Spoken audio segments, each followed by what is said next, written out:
All right, I guess I'm live. I don't know if I'm really young to do a YouTube live or I'm really old because I'm not doing it somewhere else cooler. But here we go. Hopefully you can hear me because I think I can hear me. We're going to get started here in just a couple of minutes. Let me just tweet this out one more time. And today we're talking about personal branding. So if you have any questions, you can ask me on Twitter, or you can ask them in the live chat here on YouTube.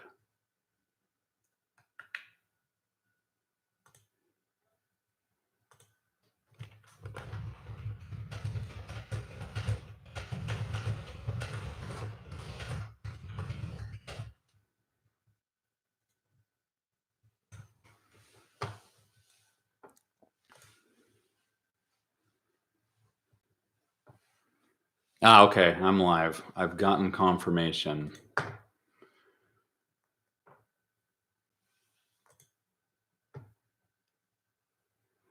Okay, so let's get started here. So my name is Jason Alba, and I have traveled the US, and then I went to Turkey once speaking. So I'm an international speaker because I went to Turkey.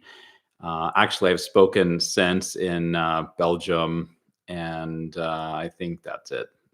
So I guess I'm legit international speaker because I've spoken in the US and two other countries. But I've traveled the country and I've spoken mostly to job clubs. That's really my sweet spot. Is I'll go talk to professionals who are in any stage of employment or unemployment. And it's been a lot of fun. I love talking to people and learning about their careers, even though this is in a hardship time for them. It started because I created a website called jibberjobber.com, which is like a CRM for job seekers. And that was cool. Like I thought it was cool. And some people thought it was really cool. And then this was back in 2008. I wrote a book on LinkedIn, and it really was a terrible book. But we'll talk about books in a little bit. But anyways, I wrote this book on LinkedIn, and everybody thought that was cool, which was funny because the book sucked so bad.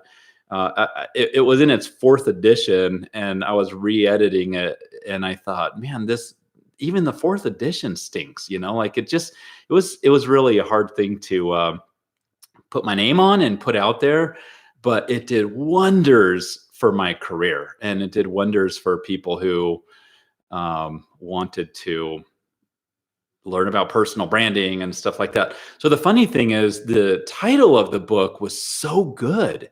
It was an excellent title. And what I learned was that your book doesn't have to be excellent. I don't really want to go into the whole philosophy and debate of talking about people who write crap. Like I'm not promoting that you write bad stuff.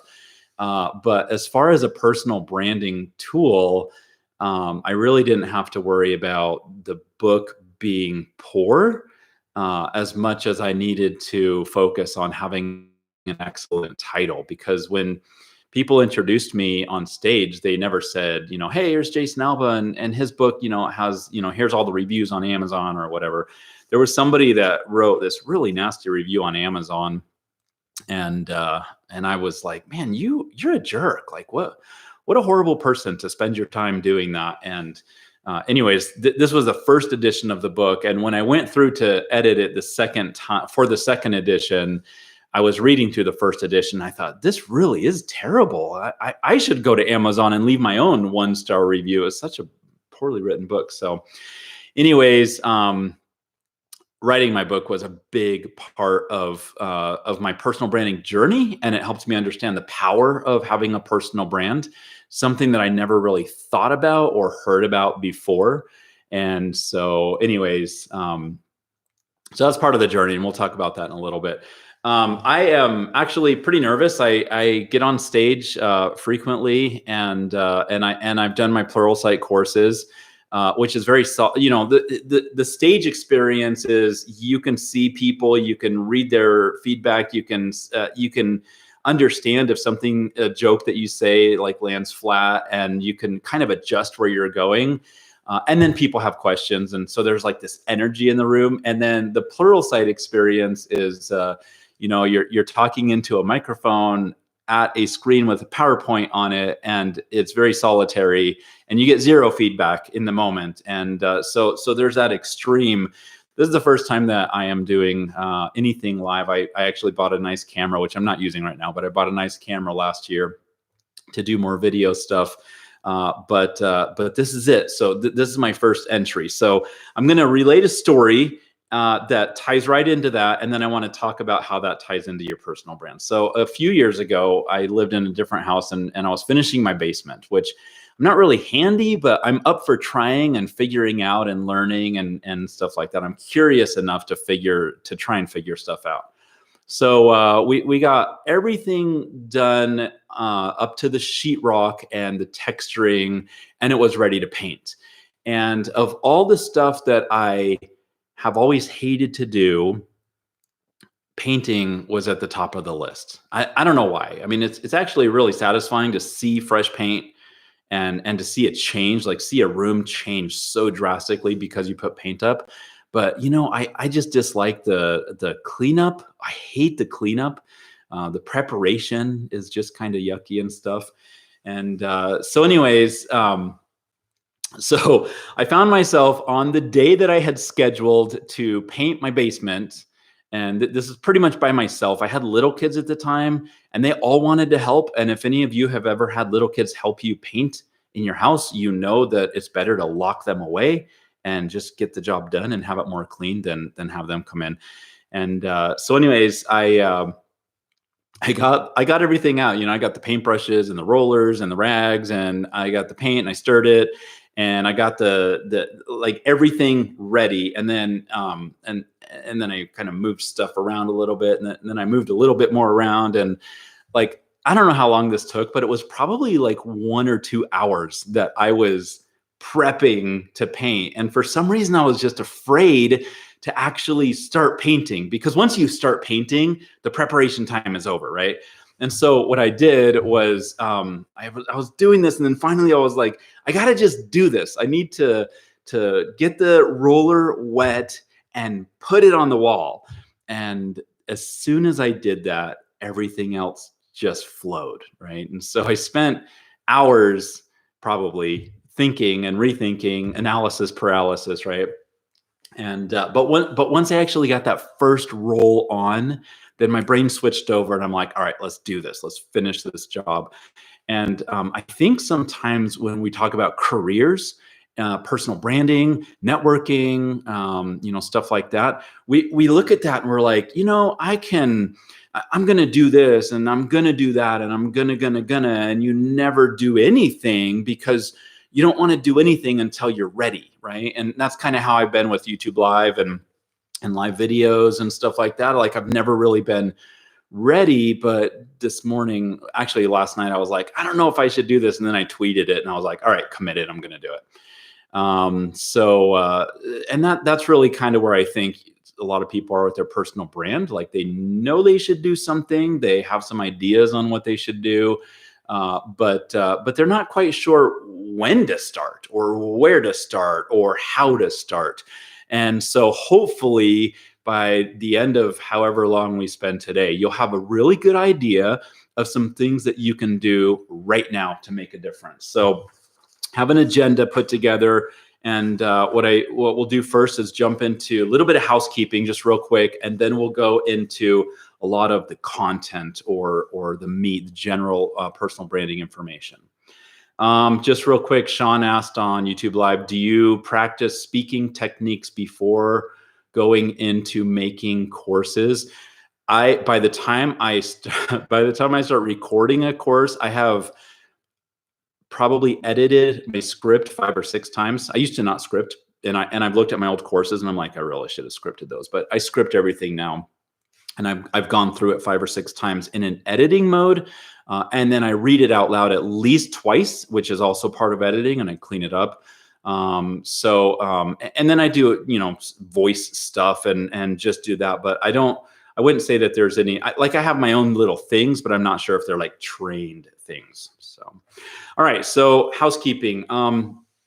What we're going to do starting today, it's April Fool's Day, and I should say April 1st, at least in the US it is. What we're going to do for the rest of the month, except for Saturdays and Sundays, I'm not going to commit to you guys on Saturdays and Sundays, but Monday through Friday until the end of the month, I will spend time on a YouTube Live going over a specific topic based on a course that I've done on Pluralsight. So I have right now like 34 live courses on Pluralsight.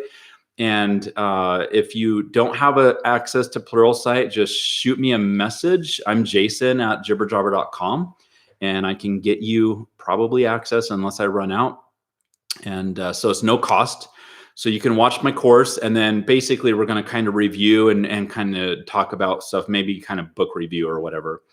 Also on my blog, I will have the schedule of what we're going to do for the rest of the month. And so that will be on jibberjobber.com/blog. And I'll post it today, probably today, maybe tomorrow. Tomorrow, just so you know, if you want to prepare for tomorrow, we're going to talk about informational interviews, which might sound a little bit boring, but this is actually the most powerful networking strategy or technique that I've ever come across. And for job seekers, it's a must. I tell job seekers that if I were to start a job search today, I'd spend 90 or 95% of my time on informational interviews. I call it networking on steroids. It is really, really cool stuff. And I actually just spent a month and a half redoing my course, just I think in January or February. So that course is updated, and I think it's good. And it's not that long. All right. If you have any questions, again, you can put them in the live chat, or you can go over on Twitter. I got another window open on Twitter, and I'm watching there in the notifications. And also, one last thing, I'm not going to be rambling the whole month. So once I get some new technology figured out, I'm going to bring in some guests, and I'm excited to bring in hopefully some recruiters, hopefully some other soft skill authors from Pluralsight. And we'll just kind of get into the nuts and bolts of stuff. So, all right, let's talk about personal branding. So first of all, my course on Pluralsight, if you just Google, you can search personal brand or brand in Pluralsight. But if you go to Google or whatever search engine you like, you can type in Pluralsight and then personal brand, and that'll come up with my course up at or towards the top. It's 2 hours. And it's one of my older courses. I can tell I've been watching it this morning. It needs to be redone, but bear with the oldness. There's still a lot of good content in there. The whole idea of personal branding, okay? I was actually, in 2006, I was in job search mode and I was in entrepreneur mode at the same time. And I didn't really understand brand. I didn't understand. I mean, I talked about it. I have a business degree and an MBA, and we talked about branding all the time, but I didn't understand the power of developing a corporate or a personal brand until I actually really needed one. And the lame part of that is I didn't really have the brand that I wanted when I needed it. And so I've become a huge proponent of you proactively developing your personal brand. And so the way that I love describing that is that when you have a brand, right? When people know you, or they know your proficiencies, or they know something about you and there's something good, and they know of opportunities that would be a good match for you, they can make those connections between you and what you offer and what the opportunities are, right? And so it has a lot to do with who knows you, right? They used to say networking is who you know. I turn that upside down, say it's really more about who knows you. And that's part A. Part B is what they know about you. Okay, those are the two critical parts of what we want to do. We want to increase the number of people that know us, and we want to somehow shape what they know about us, right? And how they perceive us. And so let me just qualify that really quickly. When I talk about networking in general, A lot of people are like, they get hung up on numbers. I don't want to have a huge network on LinkedIn, or I don't need to worry about numbers and quantity. And on LinkedIn, there's been this quantity versus quality debate for a long time. Well, the real thing that I want to impress upon you when it comes to networking is I think numbers are important. I think it's good to have, more people rather than less people know about you or whatever.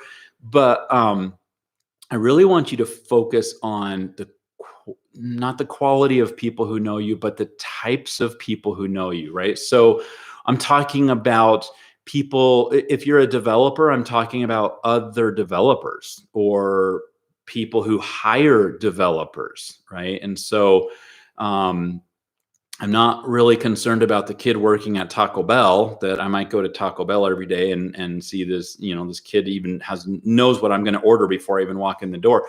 I mean, that's a quantity thing, but he might not have any contacts that can help me in my objectives, right? And so when I talk about the type of people, I call this your space. And these are the people that are in your industry, your profession, think kind of job title, right?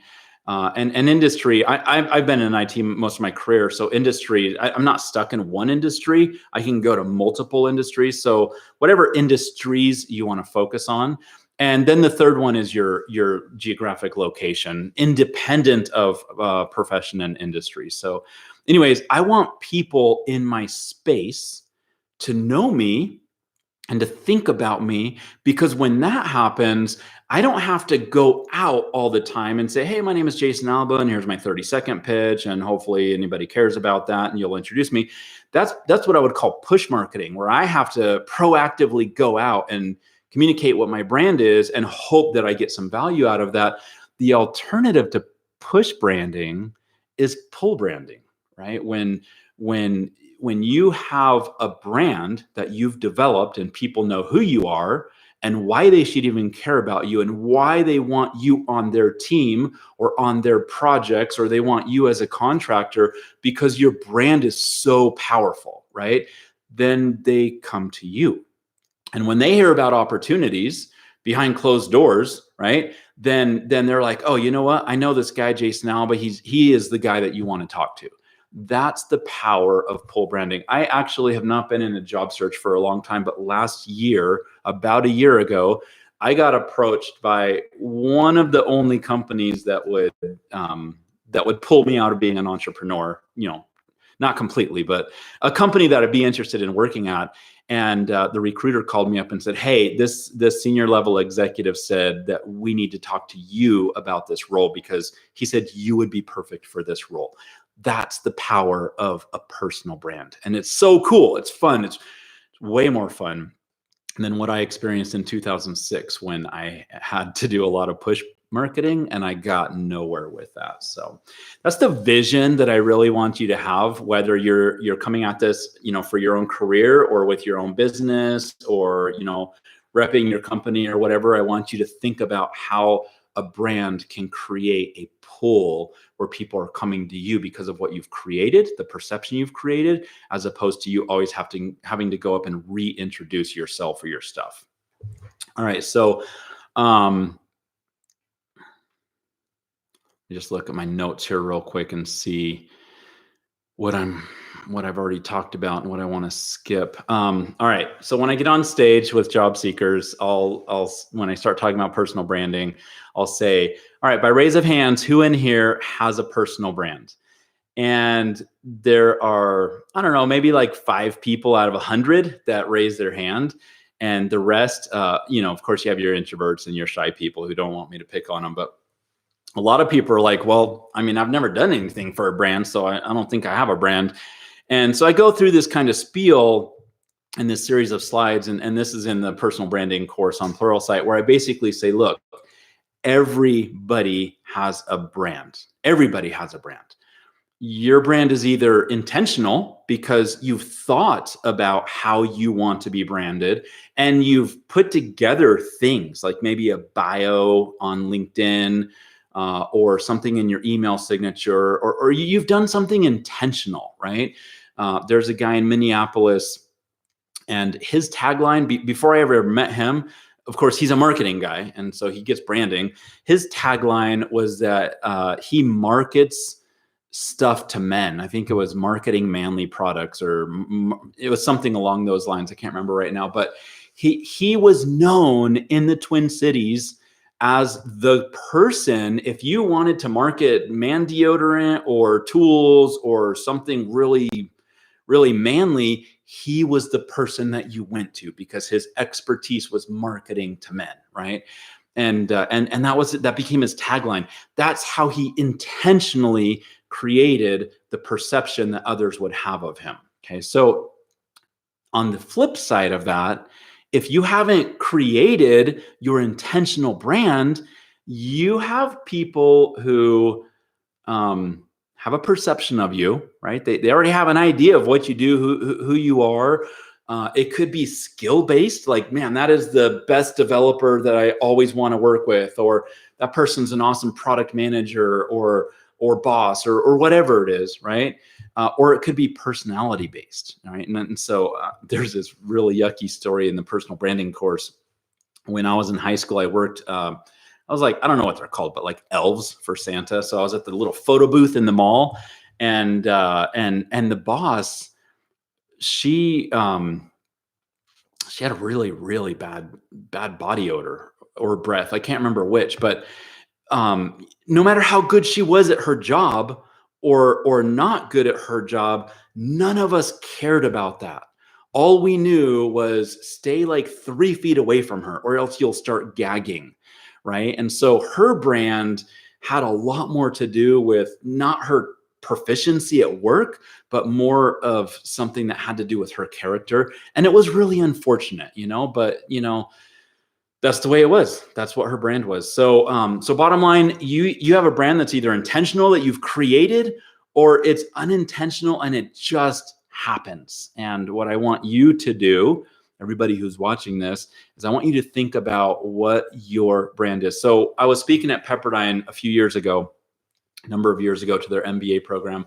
And the person before me, I went in early to watch the other speakers, and the person right before me, and luckily we had lunch after, between theirs and mine, she did my whole presentation. Like everything that I was going to talk about with networking and branding and careers and everything I was doing, she did the whole thing. And I'm sitting there taking notes, and I'm like, I have nothing to say. Like, she said everything, right? So anyway, so we had lunch, and then another speaker spoke, and then I had that horrible 2:00 slot where everybody's like starting to fall asleep, and their sugar rush from lunch was going down and stuff like that. And I started talking about, branding and branding and branding. And this one kid raises his hand and he says, I still don't get it. Like, that person talked about personal branding. You've been talking about personal branding. I just don't understand what a personal brand is. And I said, I'd never thought of this before. It just was like inspiration that came in the moment. Thank goodness. And I said, your brand, write this down. Your brand is how others perceive you. It's not even necessarily what you say. It's probably not what a lot of people think their brand is, right? The brand is how others perceive you. I worked on a project, one of my first really big development projects 100 years ago was on developing a web-based 360 review system where a manager could take one of their team members and push out an anonymous survey that was answered by, in kind of 360. So was answered by bosses and subordinates and peers, and then like partners or vendors or, people outside of the department. And the whole idea was that you would have people with different perspectives, right? Because a boss might say something different about you and your work than what a subordinate or a peer might say. And so the 360 review was a great way to get a pretty good bird's eye view of how other people perceived you. And I think there are some 360 tools. I know there have been. I don't know if they're still around. But what you really could do, you have to have thick skin, and you have to be super honest, okay? You have to tell people like, look, I really want to know how you would describe me, or what you think about me. And it could be anything. And maybe set up some context like, hey, I'm looking at some career changes, and I just really want to understand what my value is in the market or my value in a team. And I would love some feedback about who I am from your perspective. And I just want you to know that what you tell me, I'm not gonna like harbor ill feelings. Like, I'm not gonna be mad at you if you tell me the truth. How many times do we get mad when all we receive is positive feedback? And we really just wish that we got some real feedback that would help us focus on some kind of improvement, right? And so think about doing something like that where you ask people, like, hey, as my boss, can you just give me like some good characteristics or good feedback, and then some things that I can work on? And ask different types of, like the 360, ask different types of people for that feedback.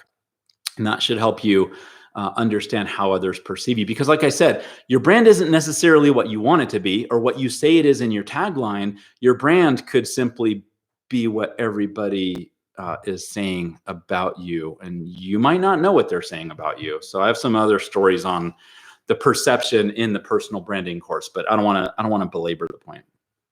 Okay, so let's go into some tactics, because I really like the idea of having tactical things that you can do and work on. So one of the basic things you can do is go Google your name, and you might need to do it in an incognito window, so it's not like the search results aren't based on what you've been searching for or clicking through and biased on that. So go into maybe an incognito window, do a search result on your name. If you have a too common of a name, then maybe what you need to do is like put some qualifiers, like, I might put in Jason Alba, Utah, or Jason Alba, company name or title or something like that, and see what comes up. When I first started this big journey back in 2006, and my book came out in 2008, Jason Alba, the author, came up in 2008. But the problem is that author wrote a book on accounting, and that's definitely not me. Like I for a minute thought maybe accounting would be fun. I don't know if it would have been fun, but a rewarding career choice. And so anyways, I was like, all right, if people are looking up Jason Alba, they're finding this guy who wrote a book on accounting, and couldn't be further from me. So look that up. One of the easiest things to have show up high in the search results for you is your LinkedIn profile. And most LinkedIn profiles I see are really quite weak. Like, there's a lot of room for improvement. I used to charge $100 to do a profile critique. I'd spend an hour with you on the phone, and I'd record it, a webinar, and I do this critique from top to bottom of your profile and give you all these ideas of what to do. And honestly, everything that I talk about is in my LinkedIn profile course on LinkedIn, but people just wanted me to say, okay, I saw your course, but can you just, do this critique with me? And as I go through it, I'm like, I talked about all of these things. So at no cost to you, you can go check out that LinkedIn profile course, take notes on it of stuff you want to update on your own profile. But really, most everything that I would advise you to do is in that course. All right, so what I would want you to do at a minimum is create your about, which is kind of your bio. And we'll talk more about LinkedIn and your LinkedIn profile next week at one of these 10 o'clock things. But I want you to do your picture. I want you to do a professional tagline, which is that thing that shows up. They used to call it professional headline. It shows up right under your picture.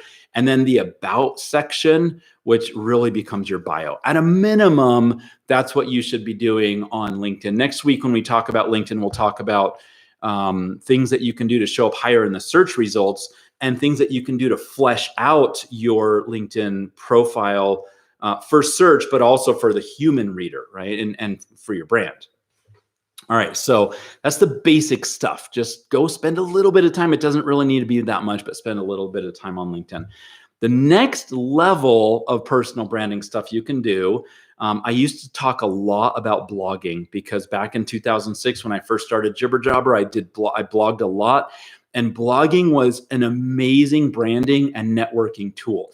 The thing I found is that as much as I like to talk about it, people are nervous to commit to a long-term blog. It's like they're getting into a relationship, and you kind of are, right? And what if nobody ever reads my blog and stuff like that? So I have some ideas and some thoughts about that, but I don't push blogging anymore. I still think it's one of the best things you can do. And if you ever want to talk about it, I'll talk about it for hours, because I've been blogging a lot since 2006. Still a big fan of it, but I know that a lot of people are like, well, I don't know how to set one up, and I don't know where to go and what to write about. And then next thing you know, they have something, they wrote 2 or 3 blog posts, and then they haven't written for a year, and then they're mad at me because I suggested it. So an alternative to that would be to go into LinkedIn and write a LinkedIn article. Just write a LinkedIn article. It's like a blog post, really, but there's no commitment. It's not like you should write one a month or one a week or 3 a week or anything like that. Just go write one article, okay? So here's the strategy behind this. What you do is you figure out what your brand should be, okay? So I am an expert in this, or think about a job title that you want to have. And I want to have, I want to be known, I want to be perceived as a thought leader or subject matter expert in this topic. And then you write an article about it. Okay. And so the easy thing to do would be like, let's see, we're kind of at the beginning of 2020. So you might say something like, 5 things that every developer, 5 things that every front-end developer needs to know in 2020. Well, I mean, if I was a front-end developer, I would at least skim through the list of your 5 things. And if I agreed with them and the logic that you put under each of those 5 things, then I would be like, oh yeah, this person actually, like, there's some subject matter expertise here. And if I saw an article like that coming out regularly, then I would start to, 5 things that every front end developer needs to know about SQL. 5 things that every front end developer needs to know about working with UX, or working with a product manager, or working with a customer.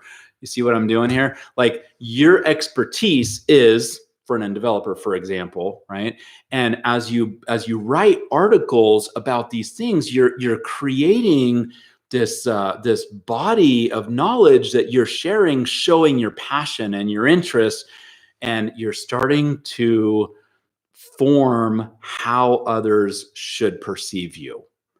And others might have perceived you differently 10 or 20 years ago from the early parts of your career, even maybe before you had a career change, right? But now you're shaping and shifting how you want others to perceive you. Okay, so another thing that you can do, I would do the article thing first. Honestly, I'm not going to tell you to do a blog, because even though I think it's an awesome, my first choice, it's definitely my first choice.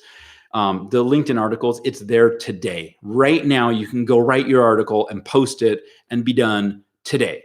And if you want to do another one next week, then do another one next week. If you want to do one in 3 months, then do one in 3 months. Like, it's just there and it's easy. After you get a little bit of practice, right? And you've done this and you're feeling like you found a groove and you figured out how you message and how you write. I used to buy like the physical things that came to our house.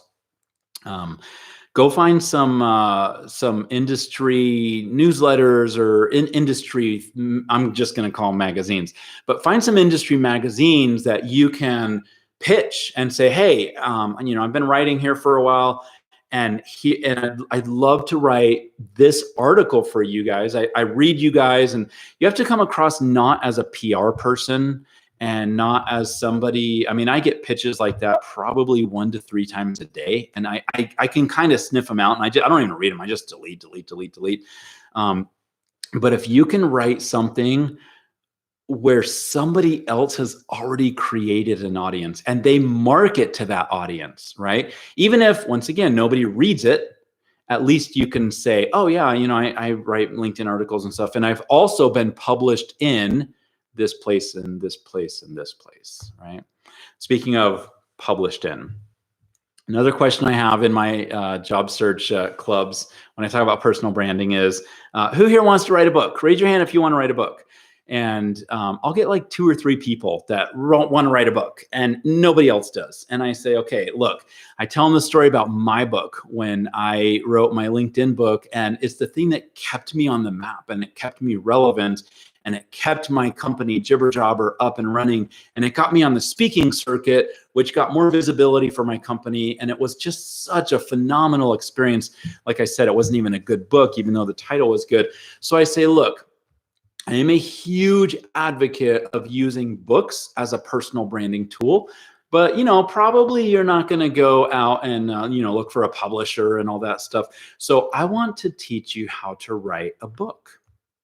For all the people who don't want to write a book, okay, this is the group of nope, not doing it. And I basically talk about how to write an ebook. And I say, okay, write in their pencil to their paper and they're getting ready to take notes and they think it's going to be really insightful. And I say, open up Word. And there's this uncomfortable pause and then people start chuckling and then everybody starts laughing. And my whole point is like, there's not a whole lot of sophistication in writing your book, right? Like some of you have written emails long enough to be a book. There's definitely some tactics on what you can do, like create your table of contents and shoot for a number of words and, figure out that stuff. But really what I want you to do is just start writing something. If your book is 5 pages long, because it's just an ebook, so that's okay. If it's 12 pages long, it's okay. If it's 20 pages long, it's okay. If it's 100 or 200 pages, I would say, it might be a branding tool that you've put way too much work into. Maybe you should do 5 ebooks, right? But imagine if you're talking to a prospect or a hiring manager or somebody and you're talking about a certain topic that you wrote an ebook on and you say, I actually wrote a book on this topic. Can I send it to you? Wouldn't that differentiate you so much more than any of the other job seekers or any of the other people bidding on the contract? Like, what an awesome thing for them to sit down across from the person who wrote a book on that topic, right? And I think the message that I want to give is that this is not some huge project that you're going to spend the next 4 months or year on. This is something that you could probably sit down and with some discipline and crank out in a few weeks, maybe a couple of months. All right, another tactical thing that you can do for your brand, and I know this might make some of you nervous, is to figure out some speaking opportunities. And they can be small, they can be at local meetups, or they can be at national or international conferences. Before I started speaking, I had zero intention of speaking. And it's kind of a funny story, but I didn't want to speak at all. I didn't have anything to say. I didn't think anybody would listen to me. I didn't think it would be worth my time. And I found that all 3 of those were actually wrong. But the interesting thing is that when you get on stage, people in the audience think that you have gone through some kind of process, a vetting process. Like the conference organizer, for some reason, was confident in you or your message or whatever, right? And so immediately when you get on stage, you're starting off good. You're starting off from a good place. You have to not mess that up.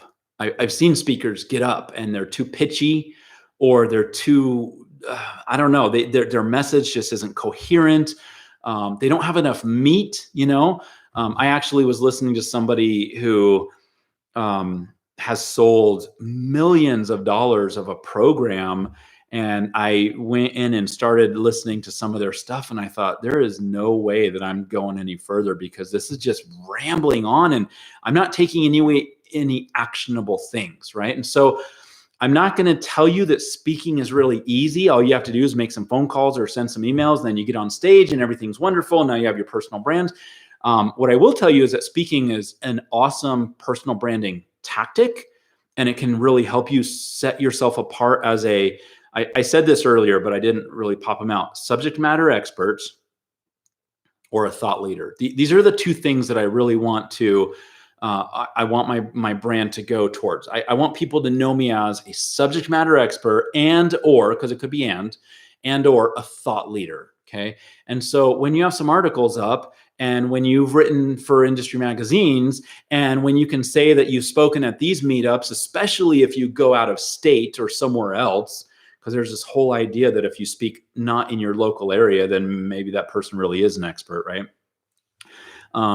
There is actually a course on Pluralsight by John Papa, and I didn't write down the title of the course, sorry, but if you look up in John's courses, there's one on public speaking, and John does a lot of speaking, and he's very popular Pluralsight author, so that's definitely a course that I would recommend.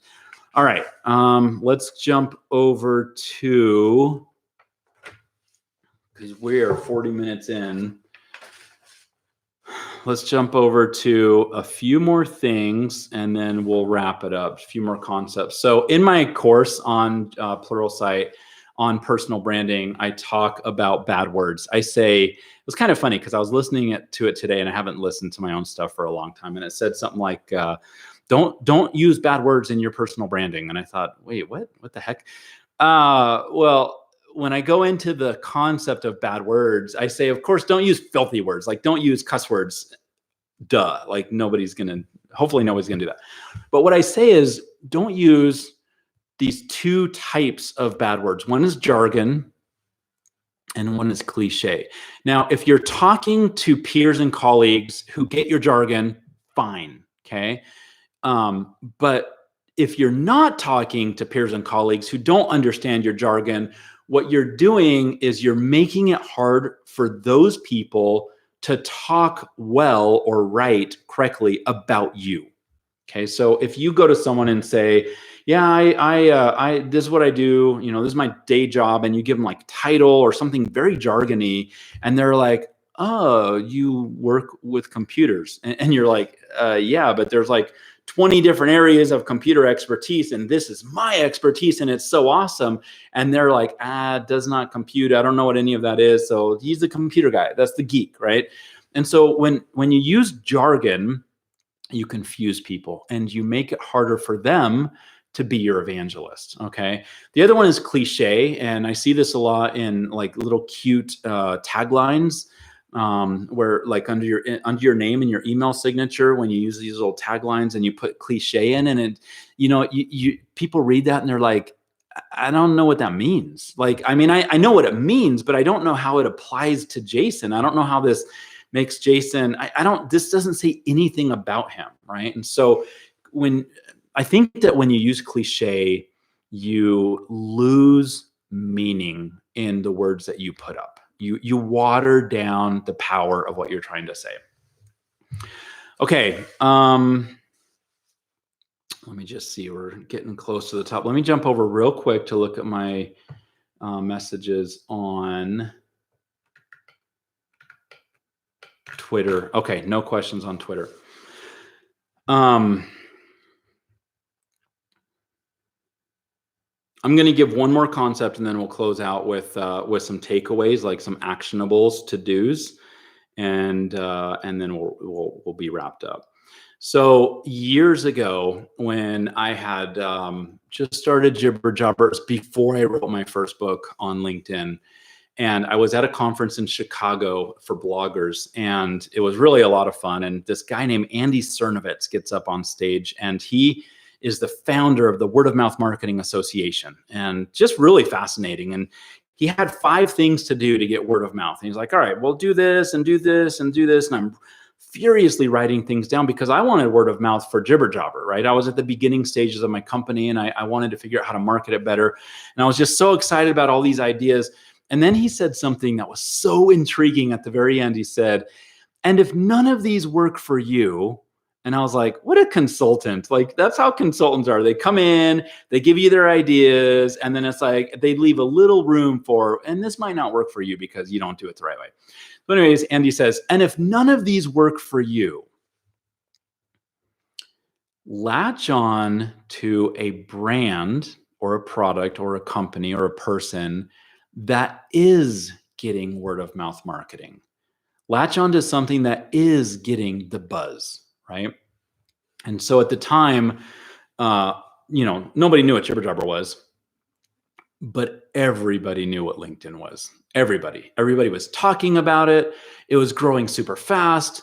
Everybody knew that you had to be on it. Nobody knew what to do with it. Nobody knew why they needed to be on it, but it was kind of a fear of missing out or something. I don't know, but they were everybody knew to be on LinkedIn. And I actually had a contract with my publisher to write a book on LinkedIn that I was dragging my feet. And I was thinking, everybody says you don't make money with a book and it's going to take a ton of time and it's taking time away from what I'm doing with Jibber Jobber. And I walked out of that thing probably before Andy sat down. I was so excited. I walked out, called my publisher, and I said, I will have a manuscript to you in 2 weeks. I need it for a conference that I'm going to in September. What can we do? Is this possible? And he was like, nope, nobody's ever written a book that fast in our process, blah, blah, blah. Long story short, I had him a manuscript. He got me my books in time for the conference, and it was awesome. The message is, what is a brand that is already getting a lot of traction that you can grab onto? Right. And it might be the name of a language that you program in. It might be, remember back in the olden days, everybody talked about Six Sigma and lean and stuff like that. Like those were brands that already had a lot of power and clout, and people would lead with, I'm a black belt in Six Sigma or a green belt or whatever. People would lead with something else's brand, and it enhanced their own brand. So my question to you is, what is that company or product or whatever that you could borrow the clout and the power of their brand and attach to your brand to kind of propel your brand? The only reason why I'm here today, instead of working in some corporate job that, nothing against corporate jobs, but the reason why I'm on the career path that I'm on is because I wrote a book that was attached to LinkedIn. And I've said it 5 times already. The book was no good, but the title was great. And the topic was so timely, right? All right. So let's wrap this up. I was thinking maybe I could do 20 minutes today, but of course I am too wordy. So takeaways: go and watch the Killer Personal Branding course on Pluralsight. Just search for Pluralsight branding or personal branding or whatever. That's just really for today. So if you don't have time to do that, that's fine. Tomorrow, we're going to talk about informational interviews, and I'm super excited about it. It really is one of my most favorite topics.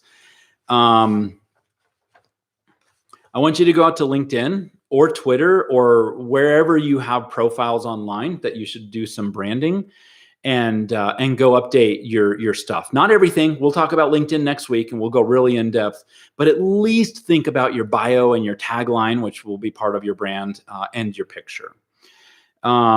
Create your tagline, and I have some the how to create your tagline in the personal branding course. And then I want you to think about doing an ebook. I really would love for you to think about writing an ebook. I know some of you are like, I don't have time. Well, you're quarantined, so maybe you do have time right now. I'm just kidding. No, make the time. Like, here's one of the best pieces of advice that I got from Tom Singer, who has written multiple books, and he's a professional speaker out of Austin, Texas. He said that his advice is, once you get your outline, which becomes your table of contents, what I want you to do is take 20 or 30 minutes every morning for 90 days and write for 20 or 30 minutes. That's it. Every morning or night or whenever your brain is working. For 90 days, writing 20 or 30 minutes a morning, and you'll have your book. You'll have your first draft. And that's for a real book. That's like a big book. I bet if you did 20 or 30 minutes, you can have your ebook in 2 to 3 weeks. If you have any ideas or questions on this, just hit me up on Twitter, direct message or whatever. All right. When you go to any of the courses on Pluralsight, click on the related courses tab, specifically on the personal branding. The 2 that I wanted to bring up is one from John Papa on public speaking, which I talked about. And the other one was from Heather Ackman on PowerPoints. Just a great tool for if you want to do speaking and presentations and stuff like that. Not because I want to make you a speaker, but because I want you to use speaking as a personal branding tool. Okay. So here's the last two questions that I want you to think about. How do you want to be known? How do you want others to perceive you? Okay. Write that down. Seriously. I'd love for you to write that down. Because that becomes your goal. That becomes your objective.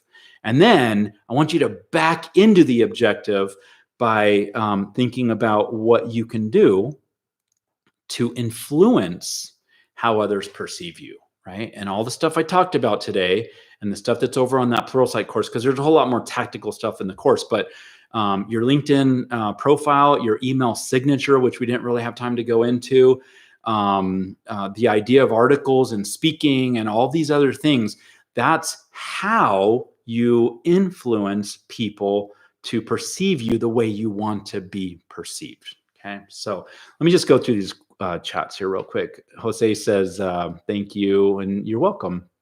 And tomorrow on Informational Interviews, it's going to be really cool. So go watch the Informational Interview course today or tomorrow before 10 o'clock. And then that'll jumpstart you on the conversation. Trevor says, this was good. Are you limited to only publishing courses for Pluralsight? Do you publish courses anywhere else? So this is kind of my little secret. Am I limited? No, I can do courses elsewhere. I have no interest in doing courses elsewhere. I actually did 9 courses on Jibber-Jobber, not about Jibber-Jobber, but in the Jibber-Jobber platform for job seekers before I started with Pluralsight. But I have no interest in doing courses anywhere else, and I'm betting on Pluralsight, and so far it's been a good bet. So I appreciate that. I don't understand the context of your question, so if you have more questions about authoring and creating courses elsewhere, hit me up. I love to talk about this stuff. So anyways, that's it. Guys, if you're on Twitter, please go and share my tweets about this. We'll do the next one in about 23 hours on Informational Interviews. That's it. Thank you.